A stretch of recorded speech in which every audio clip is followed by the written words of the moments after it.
मुख्यमंत्री शपथ ग्रहण समारोह की तैयारियों को लेकर मुख्य सचिव उषा शर्मा की अध्यक्षता में बैठक भी हो रही है। प्रोटोकॉल, विभिन्न विभागों और एजेंसियों के कोऑर्डिनेटर को लेकर ये बैठक होगी। तो मुख्य सचिव उषा शर्मा अब से कुछ ही देर में एक बैठक लेने वाली हैं। शपथ ग्रहण समारोह को लेकर ये बैठक होगी, जिसमें चर्चा होगी कि किस तरीके का प्रोटोकॉल रहेगा, किस तरीके से नेताओं का स्वागत किया जाएगा, विभिन्न विभागों के जो अधिकारी हैं उनकी क्या क्या जिम्मेदारियां होंगी, तमाम एजेंसियों के जो कोऑर्डिनेटर्स हैं वो किस तरीके की भूमिका अदा करेंगे।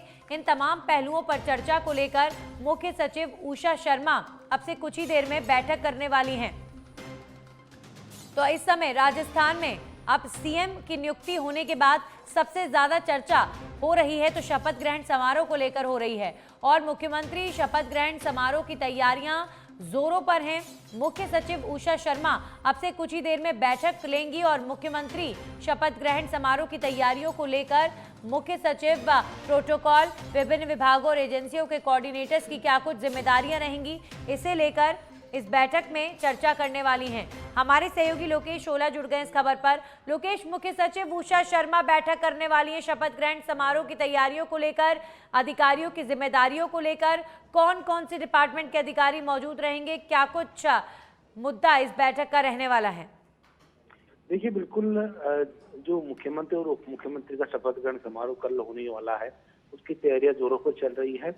सामान्य प्रशासन विभाग की ओर से ये शपथ ग्रहण का कार्यक्रम है वो आयोजित करवाया जाता है। तो ऐसे में मुख्य सचिव है तैयारियों को लेकर आज जो समीक्षा बैठक लेगी, कोऑर्डिनेशन को लेकर दिशा निर्देश से मुख्य सचिव उषा शर्मा की ओर से दिए जाएंगे, क्योंकि इस कार्यक्रम के अंदर प्रधानमंत्री नरेंद्र मोदी से लेकर गृह मंत्री अमित शाह, रक्षा मंत्री राजनाथ सिंह और अन्य जो बीजेपी शासित राज्यों के मुख्यमंत्री है वो मौजूद रहेंगे। साथ ही केंद्रीय मंत्रिमंडल के जो सदस्य है वो भी इस शपथ ग्रहण कार्यक्रम में मौजूद रहेंगे। ऐसे में सुरक्षा व्यवस्था है वो मजबूत रहे, इसको लेकर भी विशेष दिशा निर्देश वो जारी किए गए। एसपीजी की ओर से हालांकि जो सुरक्षा व्यवस्था की जिम्मेदारी है वो संभाल ली गई है, लेकिन जो राजस्थान प्रशासन, जो पुलिस प्रशासन की ओर से किसी तरह की चूक नहीं हो और अतिरिक्त जाब्ता है वो तैनात किया जाए, इसको लेकर विशेष दिशा निर्देश दिए जाएंगे। इसके अलावा जो शपथ ग्रहण कार्यक्रम के अंदर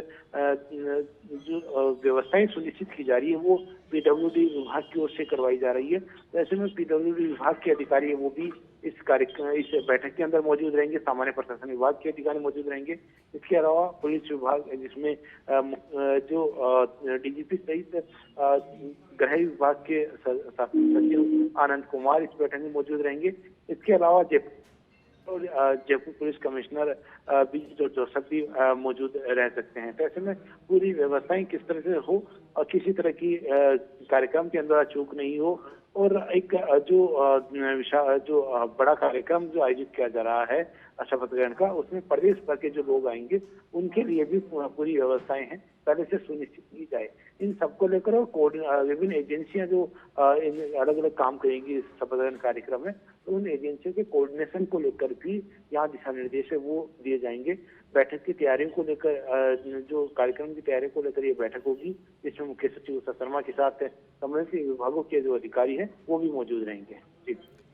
जी बिल्कुल लोकेश, तमाम अधिकारियों के साथ मुख्य सचिव उषा शर्मा बैठक करेंगी, दिशा निर्देश दिए जाएंगे शपथ ग्रहण समारोह को लेकर। इस समय लोकेश, चाहे बीजेपी आला कमान हो, चाहे ब्यूरोक्रेसी हो, हर किसी का फोकस इस समय लोकेश शपथ ग्रहण समारोह को कैसे सफल बनाया जाए और ऐतिहासिक बनाया जाए, इसे लेकर तैयारियां की जा रही हैं। कहीं से भी कोई चूक ना रह जाए, इसे लेकर फोकस लगातार अधिकारियों का भी बना हुआ है। मुख्य सचिव उषा शर्मा की भी नजरें बनी हुई हैं। क्या लगता है लोकेश, कल का जो समारोह होगा वो कितना ऐतिहासिक होगा, किस तरह का होगा? क्योंकि सुरक्षा व्यवस्था को लेकर भी व्यवस्थाएं अभी से कर ली गई हैं, कई ऐसे मार्ग हैं जहां पर ट्रैफिक भी डाइवर्ट किया जाएगा, और क्या कुछ जानकारी? देखिए, बिल्कुल जिस तरह से कार्यक्रम जो होगा ऐतिहासिक कार्यक्रम, इसको सफल कार्यक्रम बनाया जाए, इसको लेकर पहले से ही व्यवस्था सुनिश्चित की गई है। अल्बर्ट हॉल के बाहर जो कार्यक्रम होगा और रामनिवास बाग में जो बैठने की व्यवस्थाएं हैं और प्रदेश भर से जो आने वाले लोग हैं उनके लिए व्यवस्थाएं हैं वो सुनिश्चित की जा रही है। साथ ही जो प्रदेश भर के जनप्रतिनिधि हैं, जो नवनिर्वाचित विधायक और पूर्व विधायकों को आमंत्रित किया जा रहा है। इसके अलावा जो पंचायती राज, नगर निकाय और अन्य जो संस्थाएं हैं उनके जनप्रतिनिधियों को भी इस कार्यक्रम में आमंत्रित किया जा रहा है। ऐसे में प्रदेश भर के जनप्रतिनिधि इसमें शामिल होंगे और आम जनता को भी कार्यक्रम में शामिल होने की अनुमति है वो दी जा रही है। तो ऐसे में प्रदेश भर के जो लोग यहाँ पहुंचेंगे उनकी सुरक्षा व्यवस्था भी महत्वपूर्ण है।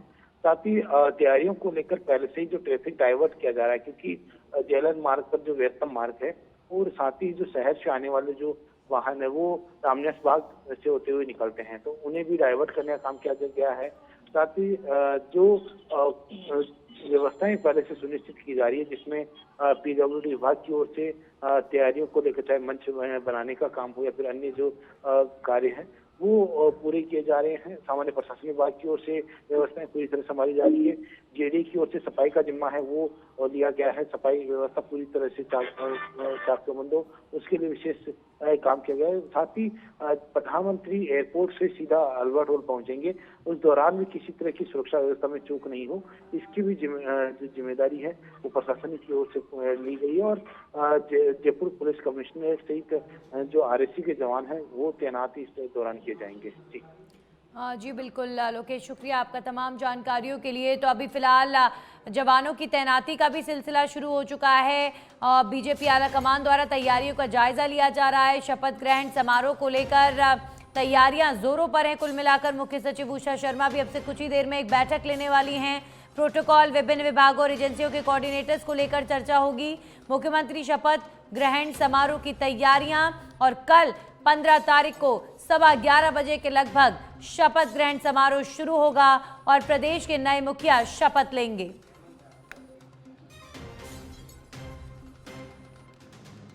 तो शपथ ग्रहण समारोह को लेकर जो ट्रैफिक डाइवर्ट हुआ है वो भी आपको बता देते हैं। रामनिवास बाग में शपथ ग्रहण समारोह होगा और आज से 15 दिसंबर की शाम तक रामनिवास बाग में प्रवेश को बंद कर दिया गया है। बाहरी रास्तों पर जरूरी सेवाओं के वाहनों का आवागमन जारी रहेगा। एसएमएस अस्पताल में दिखाने के लिए मरीज और उनके परिजन आ जा सकेंगे। त्रिमूर्ति सर्कल जेएलएन मार्ग की तरफ से आने वाले ट्रैफिक को भी डाइवर्ट किया गया है। यातायात को आरोग्य पथ तिराहा से सूचना केंद्र की तरफ डाइवर्ट किया गया है। तो आरोग्य पथ तिराहा जाने वाला ट्रैफिक सीधा टोंक रोड पर संचालित होगा। रोडवेज और निजी बसें सिंधी कैंप से अजमेर रोड, सोडाला चौराहा, 200 फीट चौराहा, किसान धर्म कांटा, new Sanganer road, B2 bypass, Jawahar circle, Jagatpura, CBI फाटक और खो नागोरियान रोड समेत आगरा रोड से आ जा सकेंगी। दिल्ली रोड पर संचालित रोडवेज और निजी बसें Sindhi camp, Jhotwara road, Sikar road, road number 14 से एक्सप्रेस हाईवे और चंदवाजी से दिल्ली रोड आ सकेंगी। वहीं टोंक रोड पर संचालित होने वाली रोडवेज और निजी बसें सिंधी कैंप से अजमेर रोड से सोडाला चौराहा, 200 फीट चौराहा और किसान धर्मकांटा समेत new Sanganer road, B2 bypass चौराहे से टोंक रोड पर आ जा सकेंगी।